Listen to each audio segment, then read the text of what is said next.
다시 생각해보는 임진왜란 그 9번째 시간입니다. 자, 이제 이야기의 주인공을 잠시 다른 장수에게로 옮겨가 보겠습니다. 이제 임진왜란을 승리로 이끈 조선 명장 중에 한 사람인 권율에 대해서 좀 알아보고 넘어가도록 하겠습니다. 이 경기도의 광주 목사였던 권율은 충청도 이치에서 전라도로 진입하려는 일본군 제6군을 무찌른 바 있었다는 것을 전에 얘기를 했습니다. 이 공로로 권율은 전라도 순찰사로 승진을 했습니다. 전라도 순찰사 권율은 이치 전투 후에 현재 경기도 오산에 있는 독산성에서 주둔하면서 일본군을 견제하고 있었죠. 권율은 독산성에 있으면서 평양성 탈환에 성공했다는 소식을 접했습니다. 권율은 조명연합군이 분명 남하를 해서 서울 탈환전을 전개할 것이다 예상을 하고 본인이 직접 서울 탈환전에 참여해야겠다고 판단을 했던 것입니다. 그래서 권율은 독산성을 나와서 2300명의 군사들과 함께 서울 탈환전에 참전하기 위해서 오늘날 그 일산에 있는 행주산성으로 들어갔습니다. 2300명이 그 많은 병력은 아니지만은 조명연합군에 어느 정도 보탬은 될 수 있는 병력이라 생각을 했죠. 그런데 이효성의 그 조명연합군이 벽제관에서 패배한 뒤에 개성으로 후퇴해버린 것입니다.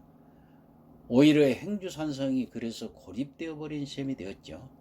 일본 측에서도 비록 적은 병력이지만 행주산성의 그 지리적 요점을 생각한다면 참 거슬리는 존재였겠죠. 권율은 분명 한양에 모여있는 일본군들이 행주산성으로 쳐들어올 것이라는 것을 예상을 하고 있었습니다. 권율은 무기를 재배치하고 성곽을 수리하는 등 적의 침략에 철저하게 준비하고 있었죠. 아니나 다를까 총사령관 겸 8군 대장 우키다 히데이에는 총 3만 명의 병력을 이끌고 행주산성으로 향했습니다. 고니시, 고바야카와 등 일본 육군 명장들도 참전하는 나름 그 스케일 있는 병력이었습니다. 2월 12일 새벽부터 한나절간 행주산성에서 전쟁이 전개되었습니다. 2300명 대 3만 명의 싸움이었죠. 하루 동안 일본군은 총 7번을 공격했습니다. 일본군은 조총과 불화살로 성을 공격했지만은 조선군은 각종 화포와 비격 진천례를 가지고 대응을 했던 것입니다.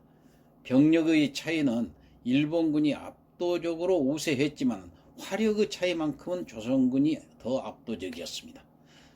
6번째 공격 때문에 일본군은 그 성의 그 취약한 쪽을 집중 공세를 했습니다. 해당 구역은 승병들, 즉 승려들이 자발적으로 조직한 군대가 목숨을 걸고 방어해냈습니다. 화살이 다 떨어지자 성 안의 부녀자들도 총동원이 되어가지고 각자의 치마에다 돌을 날랐습니다. 그래서 그때부터 행주치마라고 그랬죠. 이 군인들과 승병들은 그 돌로 싸웠어요. 7번째 공격에서는 그 취약한 구역이 결국 무너졌습니다. 이 소식을 들은 권율은 모든 병력을 무너진 곳에 집중시키고 그때부터는 백병전을 감행했습니다. 이 백병전이라는 것은 패싸움이나 다름없는데 패싸움에서는 당연히 수가 많은 쪽이 유리합니다. 하지만은 조선군의 공격은 매서웠고 더 이상의 병력 손실을 볼 수 없었던 우키다 히데요이는 결국 퇴각명령을 내렸던 것입니다. 이 총사령관 우키다를 포함해서 수많은 일본 그 장성급 장수들이 부상을 입은 채 포기하고 돌아갔던 것입니다. 이 전투가 바로 임진왜란 3대 대첩 중에 하나인 행주대첩입니다. 자, 행주대첩 며칠 후 권율은 공로를 인정받아서 오늘날의 그 참모총장급인 도원수로 임명이 되었습니다. 1년간 전쟁이 쉬지 않고 이어지자 조선군, 일본군, 명나라 원군 모두 다 지쳐버렸습니다. 전투가 간헐적으로 일어나지도 않았고 큰 규모의 전투들이 여러 차례 끊이질 않고 이어지다 보니까 사상자도 그만큼 많았습니다. 무엇보다도 명나라 원군대의 병사들 및 장교들의 사기가 한풀 꺾였습니다. 비록 평양성 전투에서 승리해서 평양성을 탈환했지만은 벽제관 전투 패배 후에 사기가 다운되어 있었던 것이죠. 아니 무엇보다도 자기 나라도 아닌 외국에서 목숨 걸고 싸운다는 것 자체가 명나라 병사들에게는 불만이었던 것입니다. 명나라 본국에서도 이 점을 잘 알고 있었습니다.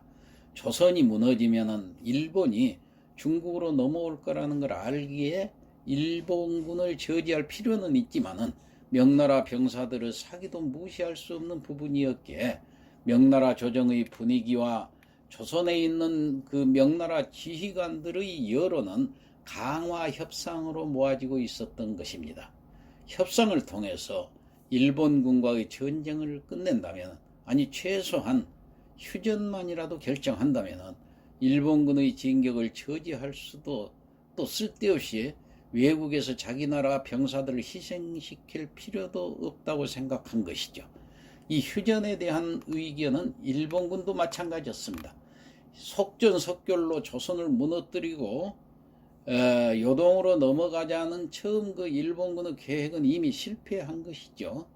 그래서 1년을 치열하게 싸웠지만은 이길 수 있다는 확신도 이제 없게 되었던 것입니다. 애초부터 전쟁을 반대했던 제1군 대장 고니시 유키나가는 서울에 집결해 있던 일본군 대장 장교들에게 휴전 및 철군에 대해서 물어봤습니다. 가장 불같던 장군 그 제2군 대장 가토 기요마사는 물론 모든 대장과 장수들이 싸움에 지쳐가지고 휴전을 원하고 있었습니다. 하지만 조선만큼은 달랐습니다. 조선 조정의 의견은 오로지 승기를 잡은 김에 일본군을 완전 격퇴하자는 의견이었습니다. 심지어 일본군들이 한양에서 선릉과 정릉을 파헤치는 일까지 일어나면서 일본군을 향한 조선군의 분노는 쉽게 꺼지지 않고 있었습니다. 선조는 유성룡을 비롯한 주요 재상 신하들에게 강화를 입에 담자는 그 무리들을 단속하고 경계하겠다면서 강한 전쟁 의지를 보였습니다. 그러나 이는 어디까지나 조선의 의견이었을 뿐 명나라 군대와 일본군은 자기들 멋대로 협상 테이블을 만들었습니다. 명나라 측에서는 심유경이, 일본 측에서는 고니시가 다시 만나서 협상 테이블에 등장했던 것입니다. 두 사람은 서로가 전쟁을 원치 않음을 시인하고 각자가 원하는 요구사항을 들어주기로 했습니다. 우선 이 두 사람이 쉽게 합의를 본 것은 일본군이 서울에서 나와서 남해안 지방으로 철군할 테니 명나라나 조선 관군이 뒤를 쫓지 않겠다는 조항이었습니다.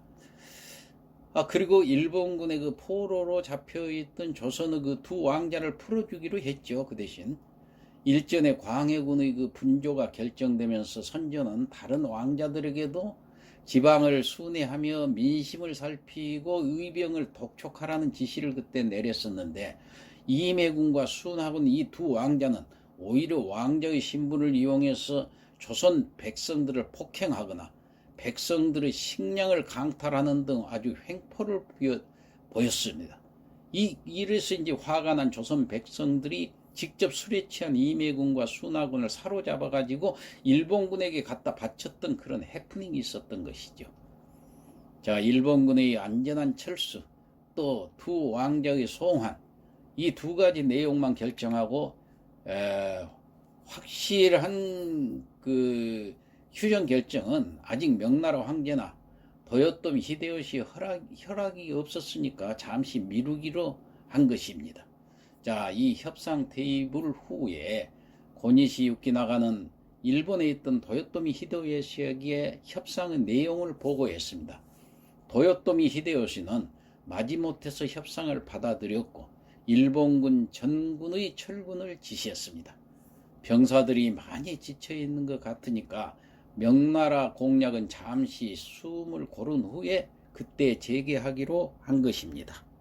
그는 이번 전쟁을 장기전으로 길게 보려고 했습니다.